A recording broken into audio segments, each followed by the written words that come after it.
नमस्कार मित्रों, आज हम एक ऐसे विषय पर चर्चा करेंगे जो लगातार लोगों का पीछा करता है। सार्वजनिक जीवन में हर एक आदमी का उससे काम पड़ता है, वह है भ्रष्टाचार। मित्रों, यह कहना बहुत मुश्किल होगा कि भ्रष्टाचार का जन्म कब हुआ, लेकिन चाणक्य के ज़माने से कहा जाता है कि जो भी उन्होंने एक अपने अर्थशास्त्र नामक ग्रंथ में लिखा है कि जिस प्रकार से जिह्वा पर रखे हुए शहद का स्वाद लेने से कोई रुक नहीं सकता, वैसे ही शासन प्रशासन के अंगों में काम करने वाला व्यक्ति किसी भी तरह के अनुचित लाभ लेने से स्वयं को रोक नहीं सकता है। ये एक शुरुआत है।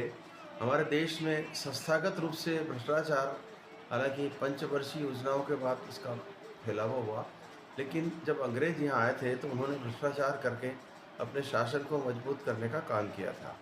कई युद्धों में उन्होंने सामने वाले सेना नायकों को अपनी तरफ मिला लिया, उनको धन का लालच दिया, पद का लालच दिया, जिसमें बंगाल में जो 1757 में रॉबर्ट क्लाइव ने जो सिराजुद्दौला के साथ प्लासी का युद्ध लड़ा था, उसमें मीर जाफ़र को इसी तरह के प्रलोभन देकर अपनी ओर मिला लिया था और सबसे पहले उन्होंने बंगाल में अपना प्रेसिडेंसी स्थापित की थी। तो अंग्रेज़ों ने उसके बाद भ्रष्टाचार के कई प्रतिमान खड़े किए। हालांकि वे दावा करते थे कि उनके शासन में वे भ्रष्टाचार नहीं करते थे। ये बात सही भी है कि अंग्रेज जो अधिकारी थे वो प्रशासन में छोटी मोटी भ्रष्टाचार के काम नहीं करते थे, जिस तरह की चिंदी चोरी आजकल हो रही है। हाल ही में आज ही अखबार में पढ़ा होगा, एक राजगढ़ जिले में महिला मत्स्य अधिकारी 1 लाख रुपए की रिश्वत लेते लोकायुक्त से पकड़ी गई है रंगे हाथ। तो जो भी सरकारी सेवाओं में है वो कहीं न कहीं लाभ लेने की जुगत भिड़ाता ही रहता है। देखिए, आप पीएससी से जो भी पद भरे जाते हैं, ज़्यादातर हम लोग पीएस दिया करते थे, तब एक हमारे एक मित्र थे, वो कहते हैं कि साहब, लोक सेवा आयोग के पद सारे चार्मिंग हैं। तो चार्मिंग का मतलब आप समझ रहे होंगे उसका क्या मतलब है कि सारे पदों में कहीं न कहीं ऊपर से आमदनी होती है, इसलिए चार्मिंग लगते हैं। उनको शिक्षक का पद चार्मिंग नहीं लगता था। उनको और दूसरे महकमे जो है उनमें उनमें कोई रुचि नहीं थी। बस वो तो भले क्लास 3 बन जाएँ, हमने कहा पर पंजीयन विभाग में उप पंजीयक बन जाएँ, आबकारी विभाग में उप निरीक्षक बन जाएँ या फिर सेल टैक्स में चले जाएँ। परिवहन विभाग का तो कहना ही क्या है, परिवहन विभाग में तो चपरासी बनने को तैयार खड़े हैं लोग बाग। चपरासी हज़ारों रुपये कमाता है, लाखों रुपये कमाता है। जो नाकों पे डंडा ऊँचा नीचा करता है, उसकी इनकम ही लाखों रुपये महीना होती है। तो एक बड़ा सिस्टम है ये, भ्रष्टाचार का सिस्टम है। मेरा ऐसा मानना है कि सरकार को इस सिस्टम को कानूनी जामा पहना देना चाहिए।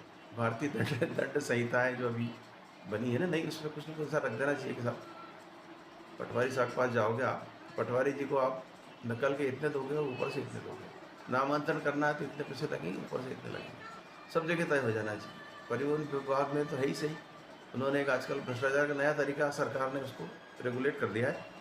सर्विस प्रोवाइडर होते हैं, पंजीयन कार्यालय में भी होते हैं और सर्विस प्रोवाइडर की मान्यता परिवहन विभाग में भी दे दी गई है कि भाई आप जाओ उसके पास, वो अपना शुल्क लेगा, आपका काम कर देगा। अब आप आश्चर्य करेंगे कि पंजीयन विभाग में सर्विस प्रोवाइडर क्या करता है, आपको कुछ करने की जरूरत नहीं, सारी तैयारी कर देता है वो।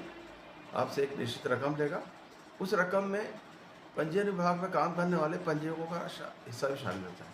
कितना साफ सुथरा काम है, सीधे आपको रिश्वत नहीं देना है, न किसी को सीधे रिश्वत लेना है, न रंगे हाथ पकड़ने का डर है। डायरेक्ट ब्रोकर कहें या सर्विस प्रोवाइडर कहें, बड़ा ग्लैमरस नाम दे दिया सर्विस प्रोवाइडर। तो सर्विस प्रोवाइडर को आप पैसा दे दीजिए और सब काम करा देगा। अब बात कहाँ, पकड़े कहाँ जाते हैं? पकड़े यार लोकायुक्त की जो किस्से सामने आते हैं कि रंगे हाथों पकड़ा, यहाँ पकड़ा, वहाँ पकड़ा, वो ऐसे पकड़े जाते हैं कि लालच में फंस जाता है सरकारी नौकर। मैं कहा साहब, इतने पैसे लगेंगे ही लगेंगे, उसने तो रेट तय कर दिए कि ये कागज़ जिस पे मैं दस्तखत करूँगा तो इस पे मुझे 1 लाख रुपए चाहिए। अब आजकल तो रिश्वत का भी बड़ा जो है मैग्नीट्यूड बढ़ गया है।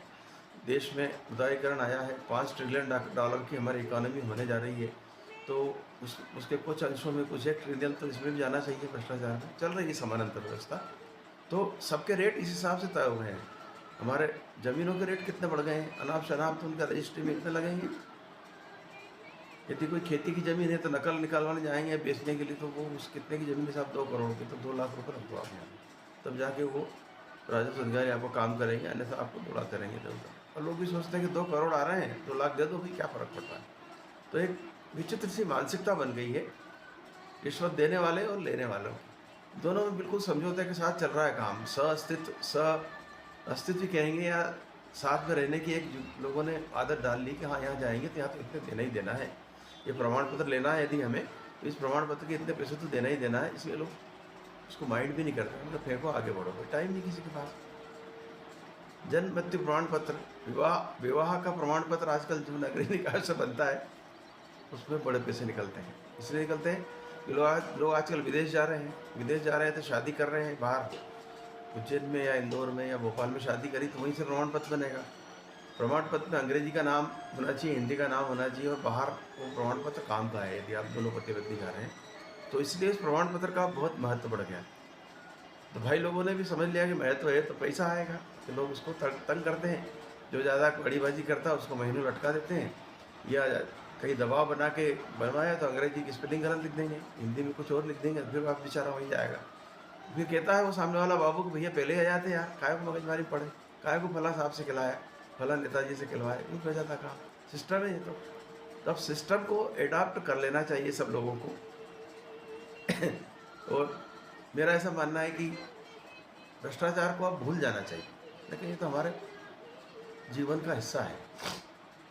लेने वालों को भी समझना चाहिए कि किस गरीब आदमी है या वो ऐसा इस तरह का आदमी है कि जो देना नहीं चाहता, तो आप उसको बिल्कुल गला पकड़ के नहीं आता, तो 2,50,000 ही लगेंगे, 2,50,000 नहीं लूँगा मैं।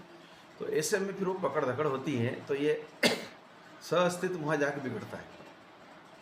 और आप देखिए लोकायुक्त में हर खबर आती है तीसरे चौथे पाँचवें दिन कि आज ये पकड़ा गया, आज वो फला अधिकारी पकड़ा, फला बाबू पकड़ा, फला पटवारी पकड़ा है। केस चलते हैं, केस चलने के बाद आजकल तो कन्विक्शन भी 100% होता है। न्यायालय छोड़ता ही नहीं इन लोगों को, इनको सज़ा हो जाती है। सज़ा होती है तो नौकरी जाती है, ग्रेजुएटी जाती है, पेंशन जाती है, हर तरह की सज़ा है फांसी के अलावा, लेकिन फिर भी लोग नहीं मानते। बगल में ही कोई पकड़ाया है, उसके तीसरे दिन फिर कोई पकड़ाता है रिश्वत देते हुए। मैं जहाँ काम करता था उसके बगल में आवास से जुड़ा हुआ दफ्तर हुआ करता था, गृह निर्माण मंडल। उस कार्यालय में हमने करीब 10 साल में 10 बाबुओं को रिश्वत लेते पकड़ा रंगे हाथों, और घर बैठ के उनको मारे मारे भटक रहे हैं। लेकिन फिर भी वहाँ 11वें आदमी की पकड़ाने की गुंजाइश बनी हुई रहती है, क्योंकि जो रह गए वो सोचते हैं कि मैं तो पकड़ाऊंगा नहीं, इसलिए वो गया तो गया, वो फिर करने लगता है। और जहाँ वो थोड़े से ढील देते हैं लोग फिर पकड़वा देते हैं। तो ये चक्र चल रहा है पकड़ने धकड़ने का। तो इससे मुक्ति मिलना चाहिए लोगों को कि भाई ठीक है, रिश्वत भी तय कर दो कि आप यहाँ देना पड़ेगा, मकान का आपको ट्रांसफ़र कराना है तो इतने हज़ार देना है भाई, तो दे देंगे। वो लोग सोच लेंगे कि ठीक है 5,000 की रिश्वत देना है, 5,000 की जो फीस सरकार की वो देना है। क्या करे सरकार, इतने बड़े लेवल पे भ्रष्टाचार हो रहा है। अभी तो छोटे भ्रष्टाचार हैं, बड़े ठेके देने में, बड़े सड़कों को निर्माण में, बड़े देखिए कितना भ्रष्टाचार होगा। वो आपने देखा ही होगा, पिछले साल जो चला था मामला ठंडा हो गया। चुनावी जो फंड का मामला था, बॉन्ड के थ्रू जाना था, और उसमें भी कहीं ना कहीं लोगों ने ट्रेल निकाल दी कि ये पकड़े हैं, इनको यहाँ मामले में पकड़ा है, यहाँ फंड आया फिर छोड़ दिया। अब ईडी, CIB, CBI और ये लोकायुक्त तो सब संगठन को खर्चा सरकार को ख़त्म करके एक निश्चित रूप तय कर दें रकम, तो बड़ा आनंद रहेगा। तो आप देखिए अभी कल परसों 2 दिन से भास्कर ने IAS और IPS अधिकारियों की उनके द्वारा खुद के द्वारा घोषित की गई संपत्तियों का बड़े बड़े विवरण छापे फ्रंट पेज पे। अब इसमें हर एक आदमी किसी की 6 करोड़, किसी की 10 करोड़, ऐसे IAS अधिकारियों और IAS की उन्हें अपनी संपत्ति घोषित करी है। और वो संपत्ति तो ऐसी है जो लीगल है और उन्होंने घोषित करने जैसी होगी तो घोषित करी है, और बड़ा मुद्दा नहीं है। लेकिन अब आप सोचिए कि ये बेनामी संपत्तियों के रूप में कितना होगा, कुछ पता ही नहीं है। अब आप बड़ी खबर बन रही कि 6 करोड़ 40 लाख किसी कलेक्टर के खाते में या उसके पास संपत्ति है। भाई कलेक्टर है यार, पटवारी थोड़ी है वो। अब पटवारी अगर छापा मारो तो इतनी संपत्ति तो उसके मिल जाएगी। 2 करोड़ तो किसी नगर निगम के स्टोर कीपर के पास जाओगे तो उससे घर मिल जाएगा। क्या मतलब है इसका? आजकल कोई है ही नहीं। 50-50 करोड़ तो वो बाबू और प्रभारी बाबू नगर निगमों में। प्रभारी मतलब चपरासी से बना हुआ बाबू, तो प्रॉपर बाबू नहीं है वो भी, मतलब कम नहीं पड़ रहा है। कई जगह 25-25 करोड़ की संपत्तियाँ उनके यहाँ से निकल रही है। तो आप ये तो हास्यास्पद है कि आप घोषणा क्या करते हैं, होता क्या है घोषणा क्यों करवाना भाई, संपत्ति है सबकी, राजनेताओं की भी अरबों संपत्ति है, अधिकारियों की भी रहेगी, कर्मचारी भी काम करेंगे बेचारे, क्या करें? कहीं न कहीं से तो काम कर रहे हैं तो अपने घर तो चलाएँगे। घर चलाने के अलावा घर भी बनाना है उनको, ज़मीन के भाव क्या बढ़ गए हैं? 10,000 5,000 रुपए स्क्वायर फीट हो गई तो मकान कहाँ से खरीदेगा वो? इधर से तो आएगी। इसलिए सरकार से आग्रह है कि इस भ्रष्टाचार को अब मान्यता प्रदान करते हुए अधिनियमित कर दिया जाए। आज बस इतना ही, हरिशंकर शर्मा की ओर से। नमस्कार। एक और अनुरोध, लेट्स टॉक टू हरि के ये 5वां छठा एपिसोड है। मैं जो भी देख रहे हैं उनसे अनुरोध करूँगा कि कृपया चैनल को सब्सक्राइब करें और बेल आइकन दबाएं, जिससे कि जितने भी वीडियो मैं जो डाल रहा हूँ आप तक उनके डलने की सूचना आप तक पहुँचे। लाइक करें, कमेंट करें। नमस्कार।